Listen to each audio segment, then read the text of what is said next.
So I'm actually recording this AFL trade video back to back from the last one I just did because there is so much news to talk about. Again, I said it in the last video. I was just sitting there on my phone looking at like Tate McCrae pictures or something, I don't even know, and just notifications kept popping up of trade rumors and news and all of the above. So I'm kind of splitting these videos into two now. This is a ton more AFL trade news that has come about over the last couple of days. Again, before I get all into that, there is a large number of you guys who are watching this video right now who have not subscribed to the channel. Again, it would make a very, very chubby 5'8" fat kid extremely happy if you guys just took 5 seconds out of your day and gave this video a like and subscribe to the channel. You know, you can click it with your mouse. Yes, mine's pink because, you know, that's fetch. Or subscribe with your finger if you're on an iPad or Nintendo Switch. Are those things touchscreen? I don't know. I don't think so. Jack Darling. Again, we know he has been offered a deal by North Melbourne. I have said this previously. I didn't exactly think this was the smartest move for North Melbourne to be going after him. But it is official now. Jack Darling has requested a trade to North. Per the Age's Pete Ryan, it comes after Nine's Tom Morris reported on Monday that the Premiership Eagle had undergone a medical at Arden Street. Again, I think, yes, they probably needed a second key forward to put with Nick Larkey, and apparently they're looking to add a bunch more veteran experience in, you know, this trade and draft and all of that type of stuff. Draft? How can you really add veteran experience in the draft? What am I talking about? Unless you get like 28-year-old Sean Manor or something. I don't know. They're looking to add a bunch more experience in like the trade and whatnot. Darling for them, I guess, makes sense because they need a key forward. He's a premiership player. The issue is, I just think he's kind of done. Like, he's kind of washed, and I think a lot of the internet agrees. I saw a comment of this guy roasting him and saying he'd get torn apart in the VFL. And look, yes, I believe there'd be some defender at Frankston or Southport who could probably cook Jack Darling. But at the end of the day, he's probably going to cook 999 out of 1,000 VFL defenders. So we won't go that far. He's still got some juice in the tank, and I think he can provide North a little bit. Again, we've got some more stuff coming out here, being said that the Gold Coast Suns have reportedly made their interest in Crows tall Elliot Himmelberg known, with the Queensland club targeting the unrestricted free agent this offseason. I don't think many clubs are going to go after Himmelberg. I think like GWS were interested last year. It didn't get done. I don't know if they'll come hard this year for him. Pause. I don't really know what Himmelberg is in the AFL. I don't really rate him that much as a player. I mean, if he loses, you know, if he goes to a different team and Adelaide loses him, it is what it is. I don't think this is that bad. It's also being said that a favourite for Essendon forward Jake Stringer is said to have merged, and it isn't Collingwood. According to SEN's Sam Edmund, those monitoring Stringer's situation can put a line through a move to the Magpies for the Premiership ex-Bulldog. Speaking on Tuesday, Edmund stated that Sydney are the most likely landing spot for Stringer, with Collingwood no longer viewed as a club in the race for his signature. Again, we know that Collingwood rumour is not true. I believe Damien Barrett spoke just yesterday or a couple of days ago that Collingwood are still interested in him, and there are people at the club who want him and people that don't. They will still come and look at him. I think Sydney would be a good decision to have a look at him as well. They have a lot of really good high half forwards who can move into the midfield. And if you can get Jake Stringer fit, he would be so good at that.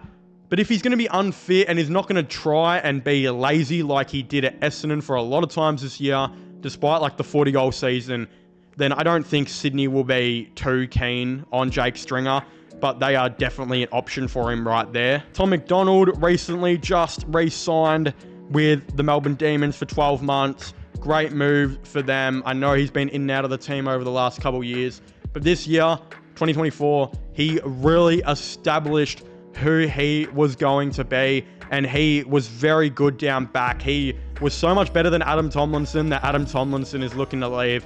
With May and Lever having a lot more injuries now, it's good to have some depth there, and it's good to have still another veteran role player down there like Tom McDonald who can go and do the role. And look, I don't really like him up forward that much, but if a forward or someone like that was to get injured one game, you could always go and move up Tom McDonald and he would be able to do it, knowing he's got some experience actually playing up there, so it wouldn't be too far of a stretch for him. Western Bulldogs premiership player Jack McCrae also apparently wants to go to St Kilda. After requesting a trade last week, McCrae is keen to go on the Saints. He has 3 years left on his contract with the Dogs. Apparently, from what I've heard, the Dogs are being like quite petty on this and are like legitimately saying to him, you are 3-year contracted. If we want to keep you, we're going to keep you. And I think that's stiff. He didn't play in their team. They like emergency'd him, or not emergency'd, but 23rd manned him for the final and had James Harms come straight into that team. I think they've got so much midfield depth on the Dogs with it consistently coming through that they don't need any more depth there. So if they could get like a second round pick in for Jack McCrae to St Kilda, that'd be good for them. I don't necessarily know how much I like McCrae as a player anymore, but the reality is St Kilda desperately need midfielders, so it kind of works well for both parties. And yeah, I think this makes sense for them. An end of second round pick, early third round pick. He's like 31 years old now, has regressed a little bit as a player. But again, with Brad Crouch, apparently, rumour says, reportedly going to be retiring with St Kilda from knee injuries and issues, you desperately have to bring in midfield depth to keep helping this team. And that's what I think they're going to do. I think they're going to draft 2 midfielders most likely with the top 20 picks they're going to have their own, and battle for the battle compensation. You get midfielders there, and you get in a midfielder in Jack McCrae. 3 midfielders straight away probably come into their 23 next season. Things could start looking much better for St Kilda, and they finally get to develop that midfield out a lot more. One that I actually really wanted to talk about, I've been itching a lot to talk about this for a week, and I haven't been itching on my leg, or I guess you could say it's like the 2 ball things around my leg. I've been itching there quite a fair bit. This was actually reported on Gettable, I believe, and Callum Toomey was actually saying that Dan Houston has met with Carlton, St Kilda, Western Bulldogs, and Collingwood, and he can rule out St Kilda as being the team who is no longer interested in Dan Houston. You might be thinking, didn't he recommit to Port Adelaide a little bit ago? Yes, he kind of did, but in saying that, apparently that was all full of crap. He only did that so that Port don't lose their focus in finals, and he just, again, didn't want to stir the pot, which I guess that's a nice thing for him to do. But he lied. He wants to get back to Victoria. That has been confirmed by a bunch of people. But where I'm going with this is, he met with all those teams because he wants to play finals, and he wants to get a much bigger contract than what he's on now, and he wants to play in Victoria. The thing is that they reported on Gettable by Callum Toomey, is what I'm trying to say, is that he believes, even though Houston has not met with North Melbourne, he thinks North Melbourne are a massive, serious chance to go after Dan Houston, as they believe they have a really good young core right now, and they're willing to throw away potentially their future first, or maybe their pick even this year, if they're going to put it in negotiations with Port Adelaide. And I actually think this is a really smart move by both parties. Again, North have an exceptional young core right now. They have 100 young midfielders with players like Colby McKercher not even being able to get into that midfield and having to play down back. I don't necessarily know if they need another midfielder. And the thing is with North Melbourne, I think, is if they were to maybe trade away this pick to try and get Dan Houston, yes, Houston might not be worth pick 2, but in saying that, you could maybe get something else back in return, and necessarily it's a good situation for North because they don't need another midfielder, and it's just all midfielders in the top 10. But I think pick 2 is too expensive for him. I think if North were interested in maybe going down this direction that I think they should, is potentially at pick 2, they could very well go and get a Harvey Langford, who, even though he's a tall midfielder, can easily play as a high half forward, a really good marking option up there, and he has been able to do that very well.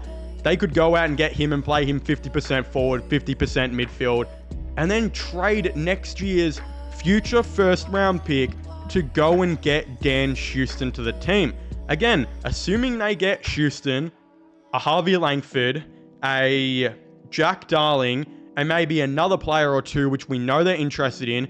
You get Griffin Logue and a couple other those players or whatnot back from injury. You got Comben down back now. That North team actually sounds a lot better than second last that they have been this season. I wouldn't be surprised if that North team actually finished like 13th or something like that and very much trended upwards and would be a top 8 team in like 2 years. The thing is, Port Adelaide would benefit from this. They'd get like pick 5 or pick 6 for Dan Houston. I think that's a fair trade. He's a 2-time All-Australian in a row. But Dan Houston gets to go back to Melbourne. He gets to go to the team that I think can offer him by far the most amount of money.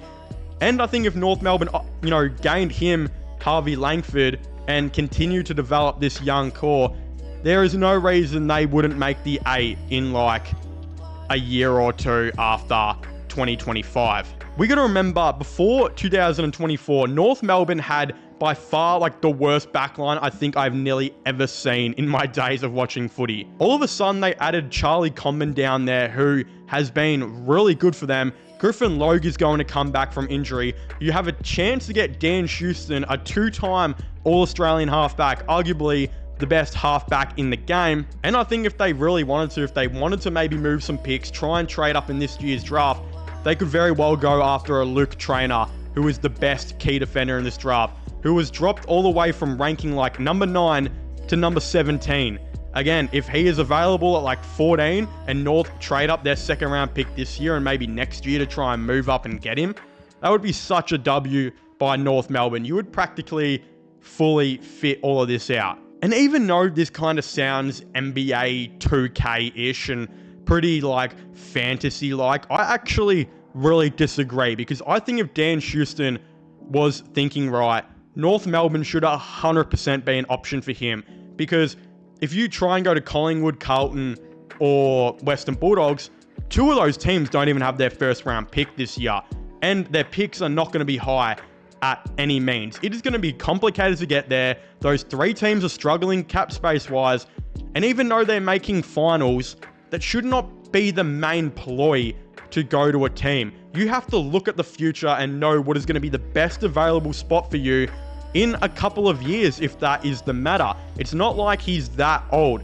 If North Melbourne came to you and offered a couple $100,000 per year extra than all those teams, which they will, they can offer up their future first, which will be like 6. Port Adelaide would love that.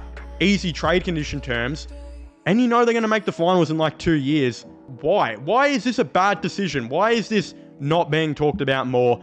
I think this makes sense, and North desperately need a halfback. I think so bad, especially now that Sheaves was a full-time midfielder, and McCurchell will definitely be playing a bit more down, in the midfield now. And we know Zach Fisher is no good as a player. It makes sense for North Melbourne to do this deal, I think. I think they should go full steam ahead, and I'd be pretty upset if I was a North fan and they didn't go and try and do this. But of course, if you haven't already, please make sure to leave a like and subscribe to the channel. Comment your thoughts and opinions on this all down below. Who do you guys think is going to get traded? Who do you guys think is not? Go and subscribe to my gaming channel and my IRL/vlogging channel, and subscribe to this channel for all the latest sports content and news and whatnot. But as I was saying, please make sure to leave a like and subscribe to the channel. Comment your thoughts and opinions down below, and I guess I'll see you guys next time. Goodbye.